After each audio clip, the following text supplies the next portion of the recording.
तो धर्मासिकाय का पुद्गलास्तिकाय के साथ जो स्पर्शना है वो हमने जाना। पुद्गलास्तिकाय यानी हमारा शरीर, मैं हिलाती कैसे हूँ, तो उसके लिए धर्मासिकाय के प्रदेश पुद्गल के अनंत प्रदेश को स्पर्शित, बराबर। धर्मासिकाय का प्रत्येक प्रदेश पुद्गल के अनंत, ये मेरा पुद्गल है उसके अनंत प्रदेश, उसके साथ धर्मासिकाय के भी प्रत्येक प्रदेश, एक एक प्रदेश, वो मेरे ये पुद्गल द्रव्य के अनंत, मेरे पुद्गल से भी वो है और दूसरों के पुद्गल से भी, क्योंकि उसको तो बहुत सारा पुद्गल मिलेगा ना 14 राजलोक में, तो उसके प्रत्येक प्रदेश पुद्गल के अनंत प्रदेश से स्पर्शित, क्योंकि लोक में अनंत अनंत पुद्गल व्याप्त, लोक में अनंत अनंत पुद्गल पड़ा हुआ है। तो सीधी बात है कि धर्मासिकाय भी संपूर्ण प्रदेश, संपूर्ण जगह पे पड़ा हुआ है। तो संपूर्ण धर्मासिकाय संपूर्ण अनंत पुद्गल के प्रदेशों से मिला हुआ तो है ही, हो ही गया।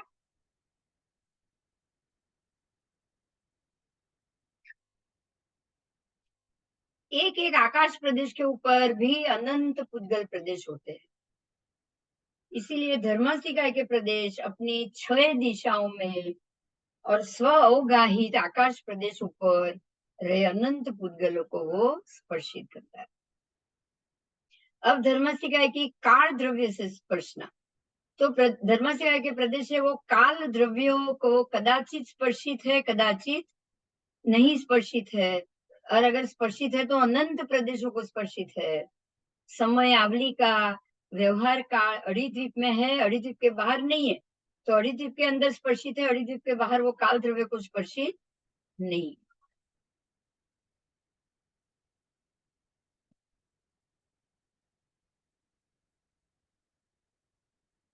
ये व्यवहार काल को रूप के अनुसार हो रहा है, पर अद्धा काल जो वर्तनारूप काल है वो उसकी अपेक्षा तो समस्त लोक में काल है, काल तो का ही जाएगा, समस्त लोक में काल तो है ही, अनंत काल तक तो, और अनंत काल तक ये अनंत धर्म से क्या कि सारे जो काल प्रदेश है वो स्पर्शित अनंत काल के साथ तो वो भी रहेंगे ही रहेंगे।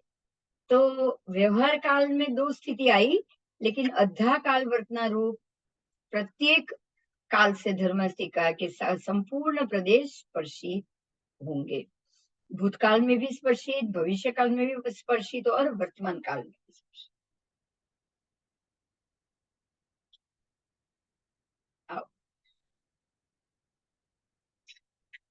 ऐसे ही आपको अधर्मासिकाय का भी समझना है, ऐसे ही आपको आकाशास्तिकाय का भी समझना है, बराबर।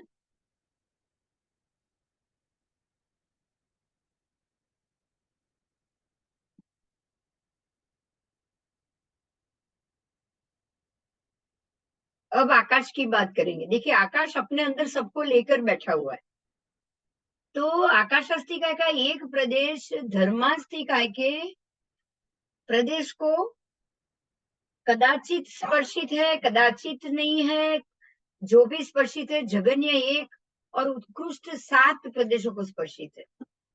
वो कैसे, तो आकाशास्तिकाय द्रव्य लोक और अलोक दोनों में व्याप्त है, धर्मास्तिकाय आदि पांचों द्रव्य लोक में ही है, लेकिन आकाश तो सब जगह व्याप्त है, लोक में भी है और अलोक में भी है। तो अलोक के अंदर जो आकाश प्रदेश है, अलोक के अंदर का आकाश प्रदेश, वो धर्मास्तिकाय के प्रदेशों को स्पर्शित नहीं करते, उस अपेक्षा से वो नहीं स्पर्शित करते, ऐसा विकल्प होता है। और लोकांत के समीप जो अलोकांत में रहे हुए आकाश द्रव्य लोक को स्पर्शित है और लोकगत धर्मास्तिकाय द्रव्य को भी स्पर्शित है। तो अलोकाकाश के जो प्रदेश अलोकांत के सीधे भाग के ऊपर स्थित है, उसकी एक दिशा में लोक है, इसीलिए आकाश प्रदेश एक दिशागत धर्मास्तिकाय के एक प्रदेश से स्पर्शित, अंदर के भाग में लोक, बाहर अलोक। तो अलोक अलोक का जो भाग है वो लोक को स्पर्शित हो गया, तो धर्मास्तिकाय आदि सब भी उससे स्पर्शित हो गए कि नहीं हो गए? हो गए, हो गए। ठीक है, तो 6 दिशा और बाहर के अलोक, वो मिला के टोटल 7 हुआ, 7 प्रदेश से स्पर्शित हुए, हाँ,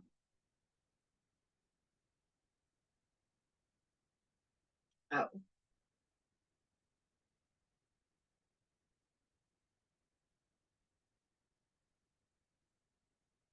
आलोक के अंदर का आकाश प्रदेश धर्मसिका के प्रदेशों को स्पर्शित नहीं करते हैं। उस अपेक्षा से कभी स्पर्शित करेंगे, कभी नहीं करेंगे। तो ये विकल्प हुआ। लोकांत के समीप में अलोकांत में रहे आकाश द्रव्य, अलोकांत, अलोक के अंत में जो आकाश द्रव्य है वो लोक को स्पर्शित है।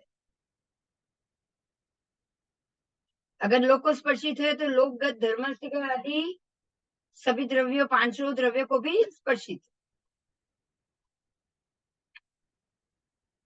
अलोकाकाश के जो प्रदेश अलोकांत के सीधे भाग पर स्थित है उसकी एक दिशा में लोक है, इसीलिए वो आकाश प्रदेश एक दिशागत धर्मसिका के एक प्रदेश को स्पर्शित। अलोकाकाश के जो प्रदेश अलोकांत के वक्र भाग पर स्थित है उसकी दो दिशा में लोक है, एक इस तरफ लोक और एक इस तरफ से लोक। तो वो आकाश प्रदेश दो दिशागत धर्मसिका है, दोनों दिशा के एक एक ऐसे दो प्रदेश को स्पर्शित। तो अलोकाकाश के जो प्रदेश कोणवर्ती भाग में कोण में स्थित है उसकी तीन दिशा में लोक है। बराबर, इसलिए वो तीन दिशागत स्पर्शित। लोकाकाश के जो आकाश प्रदेश है वो लोकांत में कोणवर्ती भाग में स्थित है, वो उसके भी तीन दिशा में अलोक, इसलिए वहां भी तीन भाग आएगा। तो वो तीन और ऊपर का आकाश तो चार प्रदेश हो गया, तब चार आएगा। दो दिशा अलोक और चार दिशा में लोक, और दो दिशा में अलोक ऊपर और नीचे। तो ऐसे आकाश प्रदेश चार और दो, ऐसे टोटल छह आ गए। आकाश प्रदेश चार दिशा में धर्मासिकाय के एक एक ऐसे चार, और स्व आश्रित एक जहाँ पे खुद धर्मासिकाय बैठा हुआ है वो, ऐसे कुल पांच प्रदेश को स्पर्शित हो गया। लोकाकाश का जो प्रदेश लोकांत के सीधे भाग पर स्थित है उसकी, जिसकी एक दिशा में अलोक और पांच दिशा में लोक है, एक दिशा में अलोक और पांचों दिशा में लोक।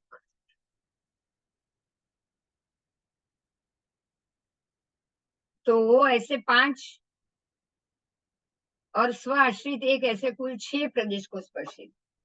और लोकांत के अलावा लोक के अंदर कोई भी स्थान में रहे लोकाकाश के प्रदेश छह दिशा के छह और स्व आश्रित एक, ऐसे कुल सात प्रदेशों को स्पर्शित। बराबर, ठीक है। देखिए मैं फिर से बोल रही हूँ, लोक के अंदर के भाग में कभी स्पर्शित करेगा, कभी नहीं करेगा, लोक के अंदर है इसलिए वहां कुछ नहीं है।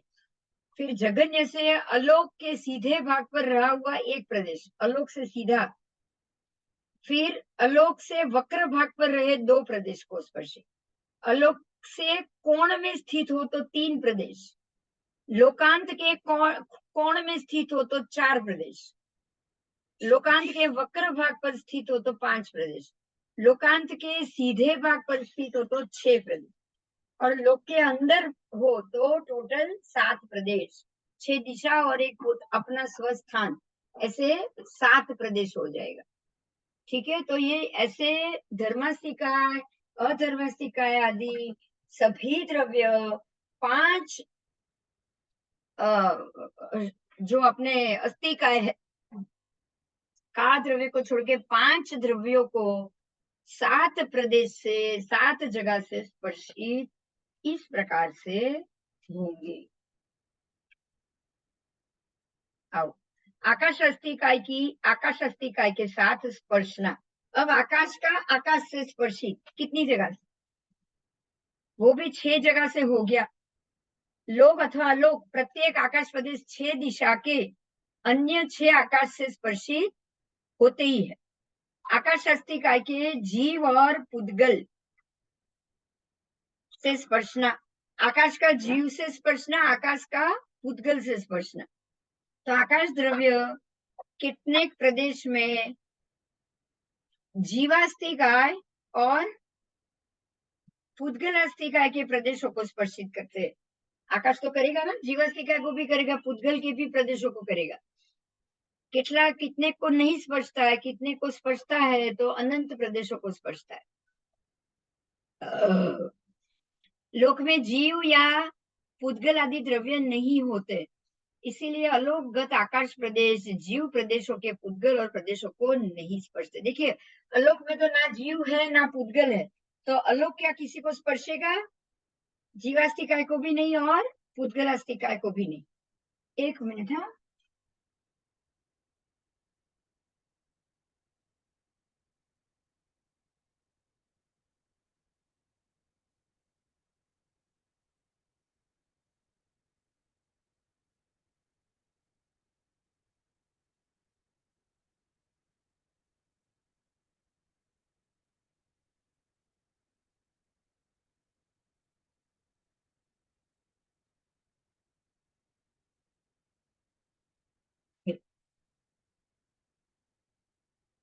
आकाशास्तिकाय के लोक के स्पर्शित अलोकाकाश के प्रदेश, लोक को जितने भी अलोकाकाश के प्रदेशों ने स्पर्श किया हुआ है, वो जीव और पूतगल द्रव्य के अनंत प्रदेशों को स्पर्शित होता है। और लोकाकाश के समस्त आकाश प्रदेश 6 दिशाओं से स्व आश्रित अनंत जीव तथा पूतगल के द्रव्यों को स्पर्शित करते हैं। ठीक है। आकाश हस्तिकाय के काल द्रव्य के साथ स्पर्शना कैसे? आकाश के कितने प्रदेश काल द्रव्य के को स्पर्शित है, कितने प्रदेश स्पर्शित नहीं है? जो स्पर्शित है वो अनंत काल प्रदेश को स्पर्शित है, और अलोक में काल द्रव्य है ही नहीं, इसीलिए वहां रहे आकाश प्रदेश काल द्रव्य को स्पर्शित नहीं होते। व्यवहार काल जो अद्धा काल बोला गया है वो मात्र अड़ीद्वीप में, तो अड़ीद्वीपगत आकाश प्रदेश उसको स्पर्शित करते हैं। अनंत भूतकाल और भविष्य काल के समयों को एक एक आकाश प्रदेशों ने स्पर्शित किया है। उस अपेक्षा से अड़ीद्वीपगत आकाश प्रदेश अनंत काल द्रव्य को स्पर्श करते हैं। स्थिति रूप काल समस्त लोक में होता है। बराबर। अब जीवास्तिकाय के प्रदेशों की स्पर्शना, मतलब हमारा शरीर जो है जीव के सहित का शरीर, लोकांत के कोने में स्थित जीव प्रदेशों, जो भी जीव के प्रदेश है, धर्मास्तिकाय के तथा अधर्मास्तिकाय के 4 प्रदेश को स्पर्शित करता है। लोकांत में होगा वो, क्योंकि 3 और खुद सीधा 4 जहां वो स्थित एक तरफ के ही मिलेंगे उसको, इसलिए वक्र भाग पर अगर स्थित होगा जीव, तो धर्मास्तिकाय अधर्मास्तिकाय के 5 प्रदेश, और लोकांत के सीधे भाग पर अगर वो स्थित होगा तो 6 प्रदेश, धर्मास्तिकाय अधर्मास्तिकाय के 6 प्रदेश को वो स्पर्शित करता है। लोक के अंदर रहे जीव प्रदेश धर्मास्तिकाय अधर्मास्तिकाय के अंदर अगर होगा तो लोकांत पे होगा तो 6, पर लोक के अंदर होगा तो 7 प्रदेश को स्पर्शित करेगा। प्रत्येक जीव प्रदेश आकाश अस्तिकाय के 7 प्रदेश को नियम स्पर्शित करता है, इतना याद रखना। प्रत्येक जीव प्रदेश, अगर मेरा जीव होगा तो आकाश अस्तिकाय के 7 प्रदेश को मैं स्पर्शित करूंगी। 7, 6 दिशा का 6, और जहां पर मेरा अवगाहना स्थान है वो 7वां नियम स्पर्शित करूंगी। प्रत्येक जीव प्रदेश जीवास्तिकाय के और पूतगलास्तिकाय के अनंत प्रदेशों को नियम स्पर्शित करते हैं। जीव प्रदेशों को काल द्रव्य की स्पर्शना भजना होती है। अगर वो स्पर्शित करे तो अनंत काल प्रदेशों को अनंत समयों ने स्पर्शित किया, वो धर्मास्तिकाय के प्रदेश की काल साथ के साथ की स्पर्शना की तरह होता है। बराबर। अब पुद्गलास्तिकाय के प्रदेश की बात की। पुद्गलास्तिकाय का जो भी प्रदेश का जो स्पर्शना है वो जीवास्तिकाय के 6 द्रव्यों के तरह ही जानना है। जैसे जीवास्तिकाय 6 द्रव्यों से जुड़ा हुआ है, ऐसे ही पुद्गलास्तिकाय भी अलग अलग स्कंद से, अलग अलग काल द्रव्य के प्रदेशों से, षड द्रव्यों के साथ उसकी स्पर्शना होती है। द्विप्रदेशीय आदि पुद्गल स्कंद की स्पर्शना। पुद्गलास्तिकाय के 2 प्रदेश, धर्मास्तिकाय के जघन्य 6 प्रदेश और उत्कृष्ट से 12 प्रदेश को स्पर्शित है। और ऐसे ही वो अधर्मास्तिकाय, धर्मास्तिकाय, अधर्मास्तिकाय दोनों को इसी तरह वो स्पर्शित है।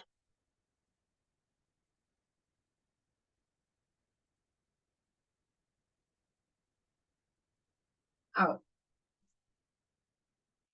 पुद्गलास्तिकाय के 3 प्रदेश धर्मास्तिकाय के जघन्य 8 और उत्कृष्ट 70 प्रदेशों को स्पर्शित करते हैं, और अधर्मास्तिकाय के भी जघन्य से 8 और उत्कृष्ट से 17।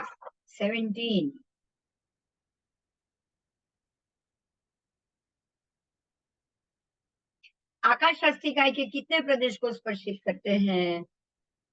नियम 17 प्रदेश को स्पर्शित है। 3 द्रव्यों के साथ स्पर्शना का संपूर्ण वर्णन धर्मास्तिका की तरह जानना है। 3 प्रदेशी स्कंद की तरह 4 प्रदेश से लेकर 10 प्रदेशी स्कंद तक जानना है। धर्मास्तिकाय, अधर्मास्तिकाय, जघन्य स्पर्शना में 2 गुना करना है उसको, और उसमें 2 को जोड़ना है। अगर उत्कृष्ट स्पर्शना ढूंढनी है तो 5 गुना करो और 2 को जोड़ो। ऐसा करने से पुद्गलास्तिकाय के 4 प्रदेश, धर्मास्तिकाय, अधर्मास्तिकाय के जघन्य 10 और उत्कृष्ट 22 प्रदेश को वो स्पर्शित है। पुद्गलास्तिकाय के 5 प्रदेश, धर्मास्तिकाय, अधर्मास्तिकाय के जघन्य 12 और उत्कृष्ट 27 प्रदेश को वो स्पर्शित है। बराबर। पुद्गलास्तिकाय के 6 प्रदेश, धर्मास्तिकाय, अधर्मास्तिकाय के जघन्य 14 और उत्कृष्ट 32 प्रदेश को स्पर्शित। पुद्गलास्तिकाय के 7 प्रदेश, धर्मा अधर्मा के जघन्य 16 और उत्कृष्ट 38 प्रदेशों को स्पर्शित। पुद्गलास्तिकाय के 8 प्रदेश, धर्म के जघन्य 18 और उत्कृष्ट 42 प्रदेशों को स्पर्शित। पुद्गलास्तिकाय के 9 प्रदेश, धर्म और अधर्म के जघन्य 20 और उत्कृष्ट 47 प्रदेशों को स्पर्शित। पुद्गलास्तिकाय के 10 प्रदेश, धर्मा और अधर्मा के जघन्य 22, उत्कृष्ट 52 प्रदेशों को स्पर्शित। आकाश प्रदेश के लिए 10 प्रदेशी पुद्गल तक सर्व स्थान में एकमात्र उत्कृष्ट पद आएगा। 4 प्रदेशी पुद्गल से 10 प्रदेशी तक क्रमशः 22, 27, 32, 37, 42, 47 और 52 आकाश प्रदेश की स्पर्शना कहनी चाहिए। शेष 3 द्रव्य के साथ स्पर्शना का वर्णन धर्मास्तिकाय के साथ रहे उस द्रव्य की स्पर्शना के समान ही समझना चाहिए। 2 मिनट, 2 मिनट।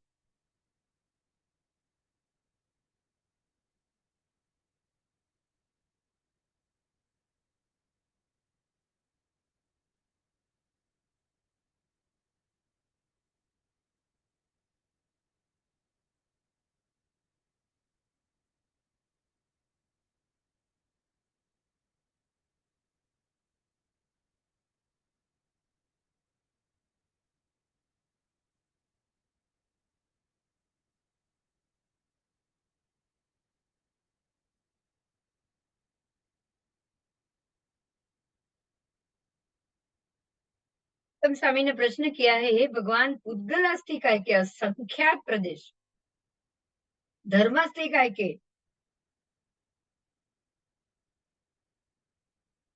जघन्य संख्यात प्रदेशों को दुगुना करो, उसमें 2 प्रदेश जोड़ो, और उत्कृष्ट संख्यात प्रदेशों को 5 गुना करो, उसमें भी 2 जोड़ो। तब जो संख्या आएगी उतने प्रदेशों को वो स्पर्शित करते हैं। और ऐसे ही अधर्मास्तिकाय के भी इतने ही प्रदेश ऐसे ही दिखने चाहिए। संख्यात प्रदेशी स्कंद आकाशास्तिकाय के संख्यात को 5 से गुनो 2 जोड़ो, उतने प्रदेश को स्पर्शित होगा। संख्यात प्रदेशी स्कंद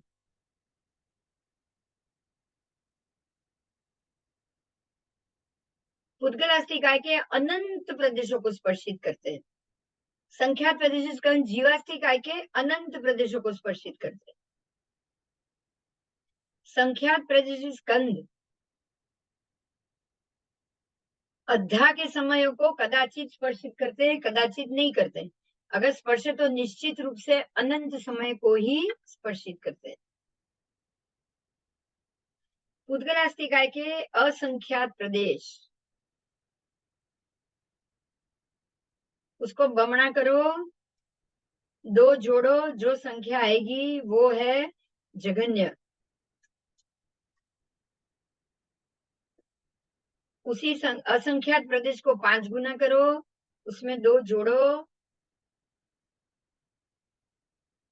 तो आएगा उत्कृष्ट।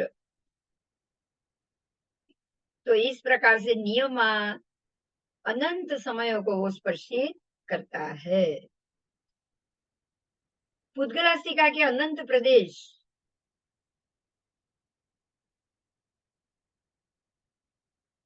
अनंत प्रदेशी पुद्गल असंख्यात आकाश प्रदेशों को स्पर्शित करता है।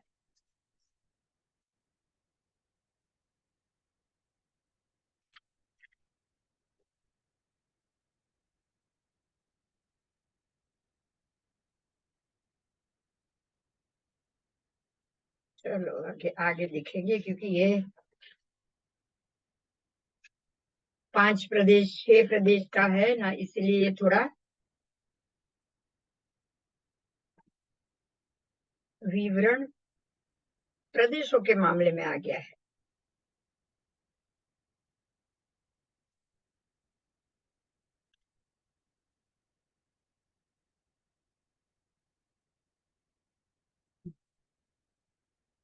धर्मास्तिकाय आदि के प्रदेशों की परस्पर अवगाढ़ता, जहाँ एक प्रदेश अवगाढ़ होए धर्मास्तिकाय का, वहां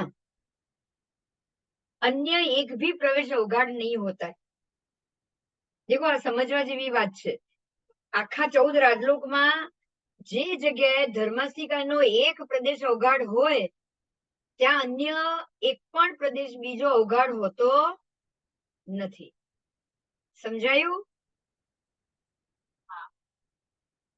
સમજાયું? તો એક પ્રદેશ આમ અને એક પ્રદેશ આમ જે ચોકડી બને એ બનશે? બોલો નહીં, બનવાની જ નથી, રાઈટ? હા, અને એટલે જ એને સંપૂર્ણ કીધું। સમજાયું? એમાંથી ટુકડો નીકળતો નથી। આ વસ્તુ સમજાય? હા, કારણ કે એક પ્રદેશ હોય ત્યારે બીજો પ્રદેશ હોય જ નહીં।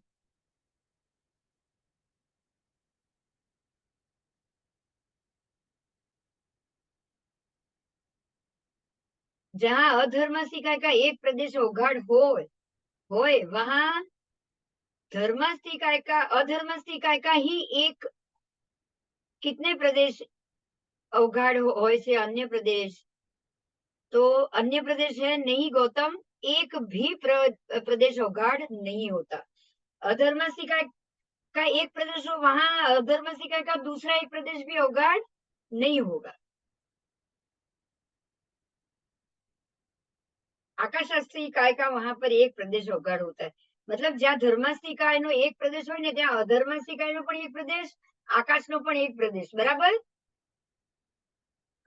એ મળશે, પણ ધર્માસ્તિકાયનો બીજો નહીં મળે, અધર્માસ્તિકાયનો બીજો પ્રદેશ નહીં મળે। સમજાયું? બધાને એક એક જ પ્રદેશ એક સાથે એક જગ્યાએ હોય। આકાશાસ્તિકાયનો પણ એક જ પ્રદેશ હોય, એટલે એક પ્રદેશ આકાશાસ્તિકાય છે તો એની સાથે એક પ્રદેશ ધર્માસ્તિકાય, એક અધર્માસ્તિકાય, એક પુદ્ગલાસ્તિકાય, એવી રીતે મળશે. સમજાય છે ને હવે એક કાર્ડ.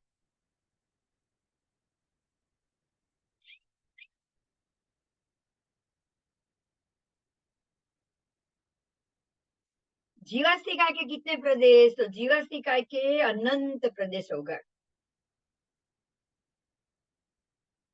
पुद्गलास्तिका के कितने? तो उसके भी अनंत प्रदेश.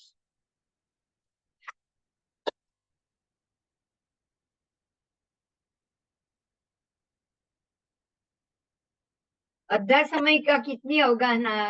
અડધા समय कभी अवगाड़ित હોય છે, कभी अवगाड़ित नहीं होता है.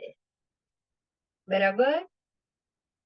अगर अवगाड़ित होगा तो अनंत अद्धा समय तक वो अवगाड़ित होगा. जहाँ धर्म अधर्मास्तिका का एक प्रदेश होए, वहां धर्मास्तिका का भी एक ही प्रदेश होगा. ठीक है.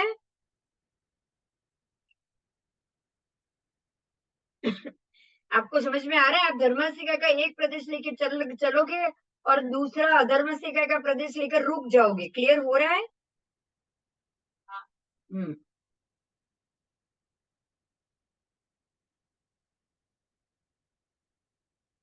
उसमें अधर्मास्तिका के कितने प्रदेश होगा? एक भी नहीं. आकाशास्तिका का एक प्रदेश होए तब धर्मास्तिका का भी एक ही प्रदेश और अधर्मास्तिका का भी एक. जब जहां आकाशास्तिका का एक प्रदेश होता है अवघड़, वहां आकाशास्तिका का दूसरा प्रदेश होगा नहीं. नहीं. ओके. જ્યાં આકાશનો પણ એક હોય ત્યાં આકાશનો બીજો હોય નહીં.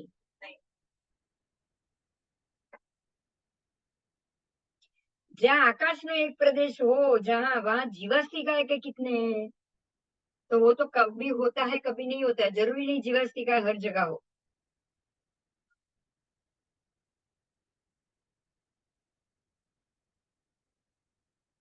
चलो आगे.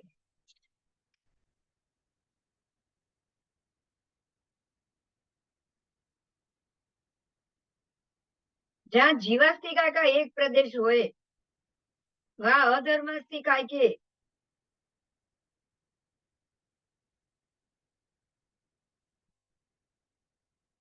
अनंत प्रदेश अवगाड़ित होते हैं. ऐसे ही जीवास्तिका के अनंत प्रदेश अवगाड़ित. धर्मास्तिका का एक प्रदेश होए ત્યાં जीवास्तिका के अनंत प्रदेश. उद्गलास्तिका का भी एक प्रदेश होए.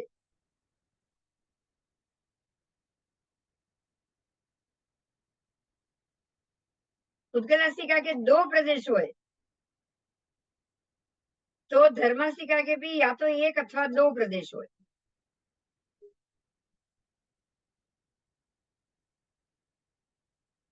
उद्गलास्तिका के अगर तीन प्रदेश हो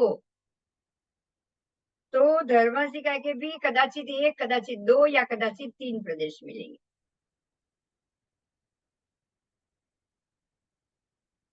जहां एक अद्धा समय अवगाड़ होए ત્યાં ધર્માસ્તિકાના एक ही प्रदेश अवगाड़ होगा.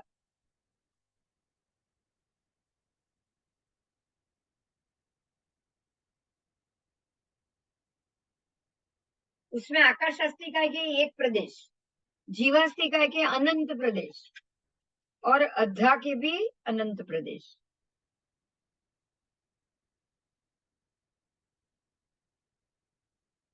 धर्मास्तिका के द्रव्य जहां भी होगा वहां धर्मास्तिका का एक भी प्रदेश अवगाड़ित नहीं होगा.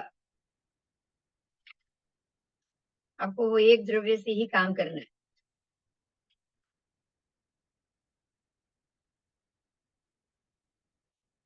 जहां अधर्मास्तिका द्रव्य अवगाड़ होए वहां धर्मास्तिका के असंख्य प्रदेश अवगाड़ होते हैं.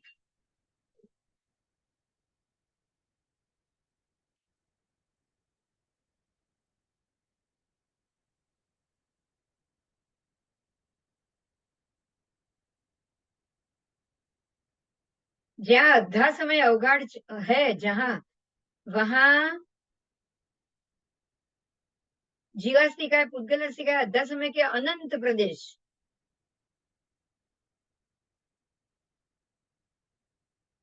होते हैं।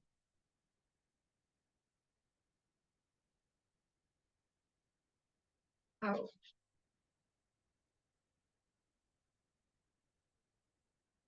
देखिए अभी मैं ये जो बात हुई वो शॉर्ट में एक बार बता देती हूँ।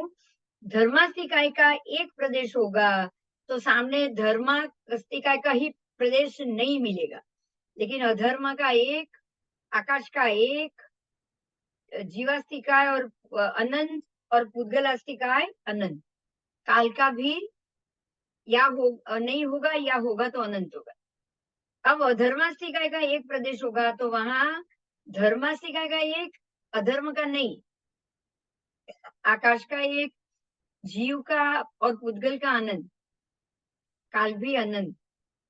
आकाश अस्तिकाय का अगर एक प्रदेश होगा तो वहां धर्म का एक, अधर्म का एक, आकाश का कोई नहीं, और जीव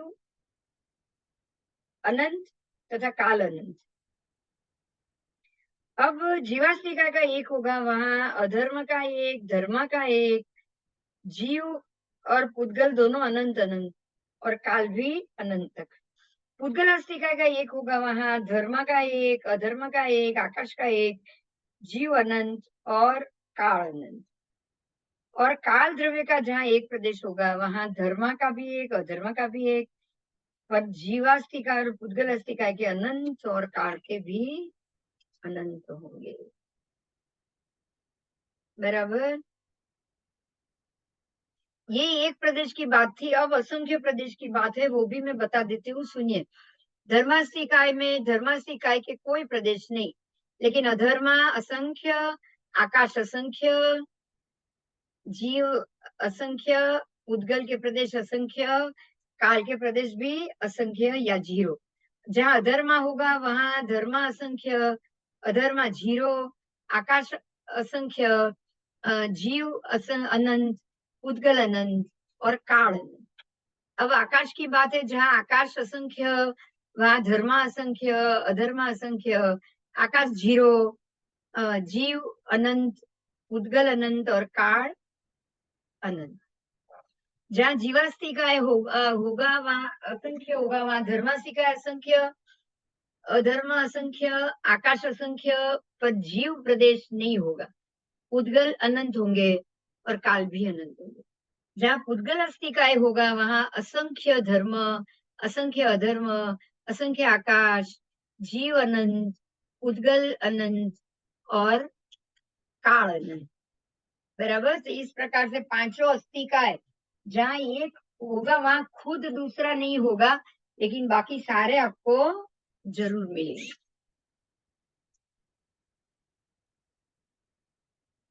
चलो अब यहाँ रुकती हूँ मैं आज। अब कल इंद्रियों के ऊपर टॉपिक बदल रहे हैं, पंचेंद्रिय, तो कल लेंगे पंचेंद्रिय। बराबर है ना? तो कल पंचेंद्रिय पे लेंगे। आइए, धर्मासिका धर्मासिका का आज का पूरा टॉपिक था, इसलिए इसको मैं यहाँ रोक रही हूँ। बराबर। હા ચાલો વાંધો નહીં, કાલે આપણે 3:15 વાગે લઈ લઉં. ઓકે, 3 વાગે લઈ લઈશું. 3 થી 4:30. ભલે. ચાલો, જય જિનેન્દ્ર.